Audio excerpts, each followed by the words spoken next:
Zee 24 तास एक पाऊल पुढे। गेल्या 77 दिवसांपासून सुरू असलेल्या प्राध्यापकांच्या संपाबाबत शुक्रवारी एम फुकटो आणि सरकारमध्ये सकारात्मक चर्चा झाली, मात्र सरकारकडून कोणत्याही प्रकारचं ठोस आश्वासन मिळालेलं नाही। त्यामुळे संप मागे घेण्याबाबत प्राध्यापकांच्या संघटनेने अधिकृत घोषणा घेतलेली नाही। आमच्या मागणीवर अद्याप प्रस्ताव तयार केले जात आहेत, त्यामुळे कामकाजावरील बहिष्कार आंदोलन सुरू राहणार असल्याची भूमिका एम फुकटोने घेतली आहे। 25 एप्रिल रोजी आझाद मैदानात धरणं आंदोलन करणार असल्याची माहिती एम फुकटोकडून देण्यात आली आहे।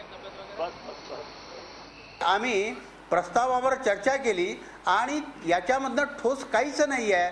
त्यामुळे आम्ही ताबडतोबीनं बैठक आजही घेतलेली होती, सगळी चर्चा त्याच्यावर झाली आणि त्याच चर्चेच्या अनुषंगानं आम्ही असं ठरवलं की नुसत्या प्रस्तावावर चर्चा झालेली आहे, ठोस निर्णय कुठलाही आलेला नाही आहे। शासन जो काही निर्णय ठोस निर्णय घेणार असेल, निर्णय घेतल्यानंतर तो ज्यावेळेला कळवला जाईल त्यावेळेला याच्याबद्दलचा विचार होऊ शकतो, तोपर्यंत विचार करायची गरज नाही आहे। विद्यार्थ्यांच्या परीक्षा या होत आहेत, पुढे जे जे येईल कामकाज जे प्राध्यापकांशिवाय करू शकणार नाहीत त्या कामावर आमचं बहिष्कार आंदोलन आहेच। झी 24 तास एक पाऊल पुढे।